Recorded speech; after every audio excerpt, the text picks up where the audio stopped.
Hi, Jakob, Unisport Web TV, behind the boots, with less loud music and fancy editing, but more tech talk and nerdy details. And today we're looking at this guy, the Puma evoPOWER. Now if you haven't seen my review of the evoPOWER yet, you should really go and do that.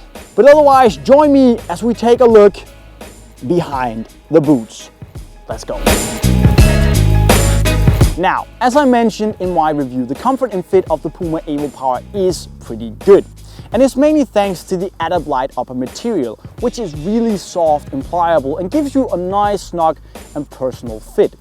And looking at the Light material is pretty interesting because it is rather stretchy, especially lengthwise, and not so much if we look at lateral movements. And if you look at the Light compared to a normal piece of synthetic, it does stretch a lot more, which allows the boot to follow the shape of your foot when you bend it as you strike the ball. But since the Light is so awesome, why not give it an equally awesome name? I mean, Light is okay, but it is very innovative, so why not call it the Überstretch 3000? Would you buy it? Of course you would!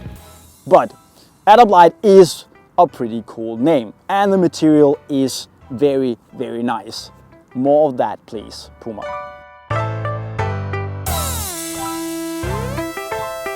Now, another thing that's pretty important when it comes to the comfort in a football boot is the heel.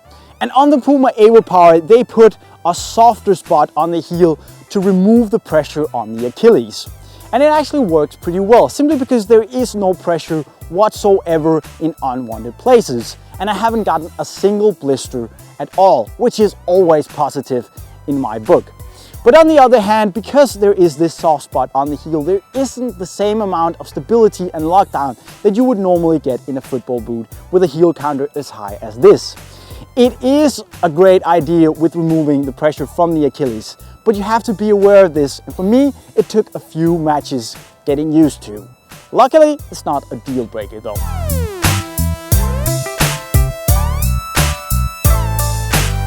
Whoa! Such Puma! Very power! Whoa! So Balotelli! Many stretch! Much fit! Whoa!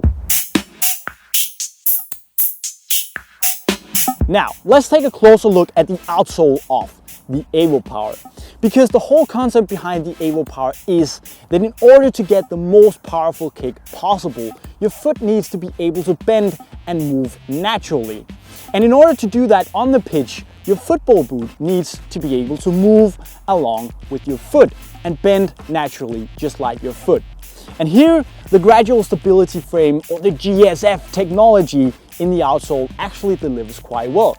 Because not only does it move along with your foot, it also provides the stability where you need it in order to get a secure base for your movements. And to put it in a different way, I don't feel restricted whenever I move in the evoPOWER. But on the other hand, I do feel that I get the support wherever I need it. And that is a good job, Puma.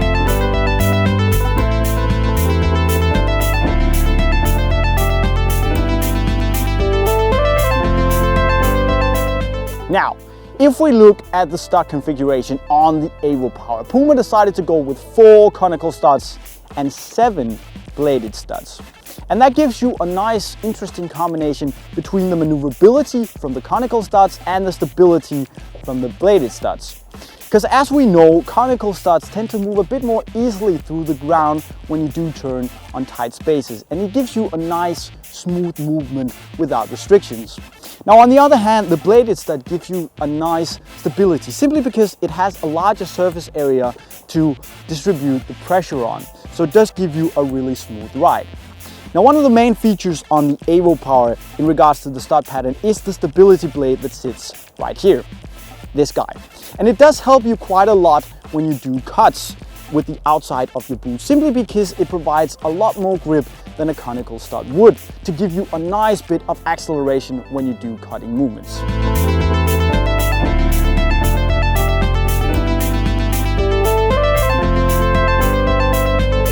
Now, when there's a ball nearby, the upper performs pretty well on the Puma evoPOWER. Because as I mentioned in my review, the AccuFoam pods give you a pretty nice large striking surface to give you a bit more forgiveness when you strike the ball.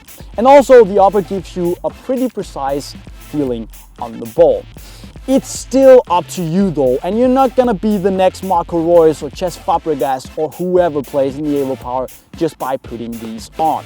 Keep that in mind. One thing I have to say about the upper though is that it is a bit slippery, especially when it's wet. And here Puma could maybe have solved that by equipping the AccuFoam pods with a bit of a sticky texture to give you a bit more grip in the wet. It's not a very big thing though, but something that I had to get used to over the first few weeks of testing this boot. All in all, it does well, but again, it's all up to you. It's a good weapon of choice though.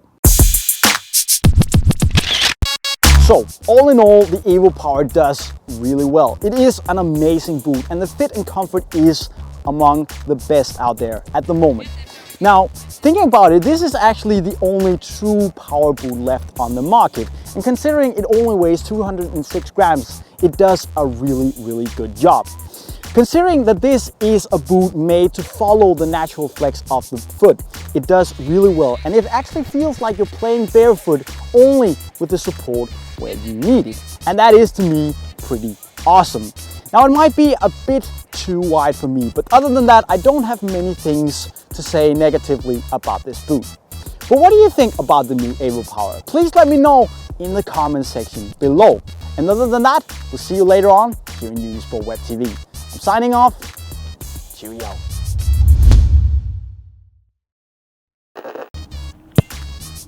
Ja! Oh! Dat is jævn.